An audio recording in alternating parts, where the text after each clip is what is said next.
കാഞ്ഞിരപ്പുഴ ഉദ്യാനം വീണ്ടും സർക്കാർ നിയന്ത്രണത്തിൽ. കരാർ ലംഘനം നടത്തിയ സ്വകാര്യ കമ്പനിയെ ഒഴിവാക്കി കാഞ്ഞിരപ്പുഴ ഉദ്യാനത്തിന്റെ നടത്തിപ്പ് ഇറിഗേഷൻ ഡിപ്പാർട്ട്മെന്റ് വീണ്ടും ഏറ്റെടുത്തു. ഉദ്യാനത്തിലെ ടിക്കറ്റ് പിരിവും അനുബന്ധ സൗകര്യങ്ങളും ഡിപ്പാർട്ട്മെന്റ് ഉദ്യോഗസ്ഥർ നേരിട്ട് നിയന്ത്രിച്ചു തുടങ്ങി.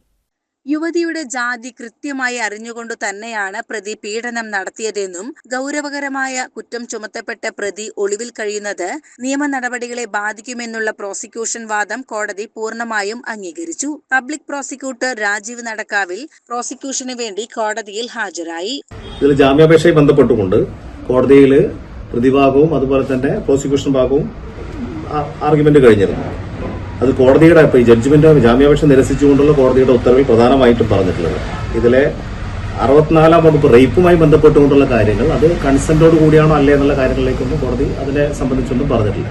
പ്രധാനമായിട്ടും ജാമ്യാപേക്ഷ നിരസിച്ചുകൊണ്ടുള്ള ഉത്തരവിൽ പറഞ്ഞിട്ടുള്ളത് സെക്ഷൻ 69 BNS പ്രകാരം, അതായത് ജോലി വാഗ്ദാനം ചെയ്ത് ലൈംഗിക പീഡനത്തിന് വിധേയമാക്കി എന്ന വകുപ്പ് ഈ കേസിൽ നിൽക്കും. പ്രിമാ ഫേസി ദർ ഇസ് എ കേസ് എന്ന ഫൈൻഡിങ്ങിലേക്കാണ് കോടതി എത്തിയിട്ടുള്ളത്. അതോടൊപ്പം തന്നെ 1.5 വർഷമായിട്ട് പ്രതിയും അതുപോലെ തന്നെ സർവൈവറും തമ്മിൽ അക്വൈന്റൻസ് പരിചയം ഉണ്ടായിരുന്നു. നീണ്ട നാളത്തെ പരിചയമുണ്ട്. അതുകൊണ്ട് തന്നെ സർവൈവറുടെ കാസ്റ്റിനെ സംബന്ധിച്ച് കൃത്യമായ ബോധ്യം പ്രതിക്കുണ്ട്.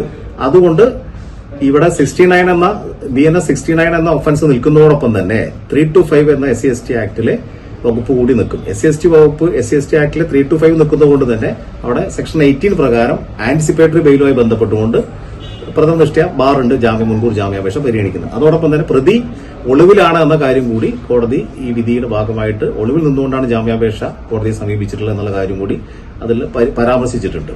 അതുകൊണ്ട് തന്നെ ജാമ്യം നിഷേധിക്കുകയാണ് കോടതി. പ്രധാനപ്പെട്ട 2 കാരണങ്ങൾ. ജോലി വാഗ്ദാനം ചെയ്ത് താമസ സ്ഥലത്ത് അതിക്രമിച്ചു കയറി ലൈംഗികമായി പീഡിപ്പിച്ചെന്ന പരാതിയിലാണ് പ്രശോഭ് മുൻകൂർ ജാമ്യം നേടിയത്. അതിജീവിത കഴിഞ്ഞ ദിവസം നേരിട്ട് കോടതിയിലെത്തി മൊഴി നൽകിയിരുന്നു. ലൈംഗിക പീഡന പരാതി ഉയർന്ന സാഹചര്യത്തിൽ കോൺഗ്രസ് പാർട്ടിയിൽ നിന്ന് പ്രശോഭിനെ പുറത്താക്കിയിരുന്നു.